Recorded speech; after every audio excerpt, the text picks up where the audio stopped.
આપ જોઈ રહ્યા છો સ્પાર્ક ટુડે ન્યૂઝ। મહત્વની અપડેટ ભાવનગરથી સામે આવે છે। ભાવનગર સિવિલ હોસ્પિટલમાં ઓર્ગેન ડોનેટ કરવામાં આવ્યું છે। આજથી 3 દિવસ પહેલા બોટાદના ગઢડા માર્ગ પર હિતેશભાઈ ભીખાભાઈ ભીલ નામના વ્યક્તિનું અકસ્માતમાં બ્રેઇન ડેડ થયું હતું।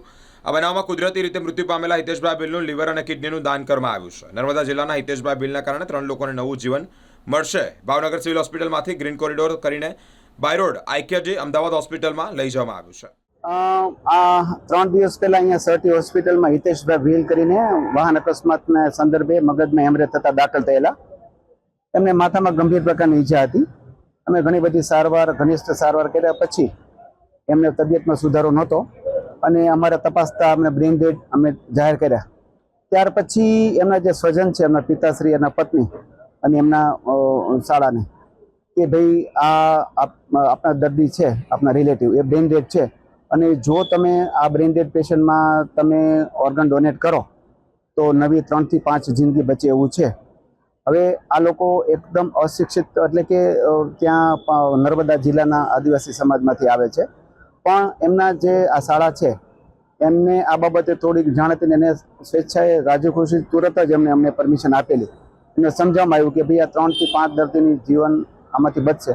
એ લોકો તૈયાર થઈ ગયા અને તરત જ અમે અમારી જે વહીવટી વસ્તુ છે, જે સુપ્રિન્ટેન્ડન્ટ સાહેબ, ડીન સાહેબ છે, સર્જરીના વડા સાહેબ છે, એમને જાણ કરીને જે એની કાયદાકીય બધી જે અમારે ટેસ્ટો કરવાની હોય, જે પ્રક્રિયા કરવાની હોય, જે સરકારને જાણ કરવાની હોય એ બધી જાણકારી તુરત થઈ।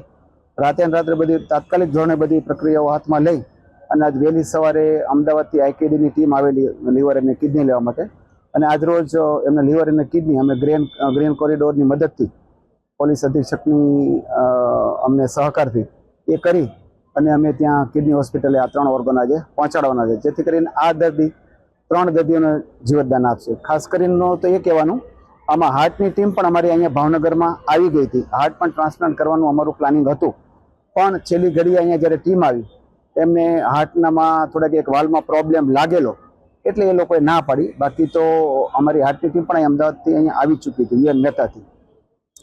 છેલ્લે હાર્ટ નથી લીધું, પણ 2 કિડની અને લીવર અમે આજે દાનમાં આપ્યા છે અને આ રીતે 3 ને નવી જિંદગી આપશે। ભાવનગરમાં અત્યાર સુધીમાં ટોલ આ 82મું અંગદાન છે, ખાસ કરીને ભાવનગર સરટી હોસ્પિટલમાં। આ પ્રવૃત્તિ અમે 2008 થી અહીંથી સ્ટાર્ટ કરી એટલે 17 વર્ષમાં 82મું અંગદાન અમે કરી રહ્યા છીએ। જ્યારે ગ્રીન કોરિડોર કરીને જ્યારે ઓર્ગન ડોનેટ થતું હોય છે ત્યારે કેટલા સમયની અંદર તેમને લગાવો? ગ્રીન કોરિડોરની મદદથી અહીંયાથી માનો કે પાયલોટિંગ કાર હોય તે સામાન્ય સંજોગોમાં આપણે 3-4 કલાક અમદાવાદ પહોંચતા થાય તો લગભગ 2 કલાકમાં ત્યાં પહોંચી છે।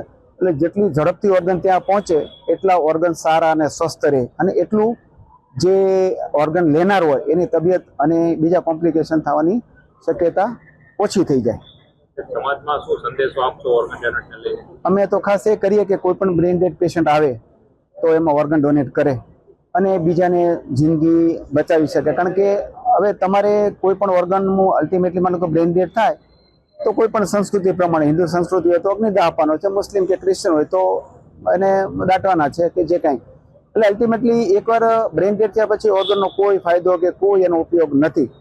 જો સમાજ આ પ્રત્યે જાગૃત થાય અને મળતા પણ જેને કહેવાય ને હાથી મર્યા પછી 1.25 લાખનો એમ, એટલે એવું છે કે જિંદગીમાં જો તમારા હાથમાં પુણ્ય હોય અને તમે સમાજ સેવા કરી શકો તો આ એક સારી સમજ। જે બ્રેઇન ડેડ થતા પેશન્ટોને આવું સમજાવીએ અને ઘણી વખત મોટાભાગના દર્દીઓ આ બાબતે તૈયાર થઈ જતા હોય છે। એટલે જેમ જાગૃતિ વધે, સમાજમાં આવી પ્રેરણા થાય અને એમ થાય કે ના સારું કામ છે, તો જનરલી આમાં રાજી ખુશીથી પરમિશન આપતા હોય છે।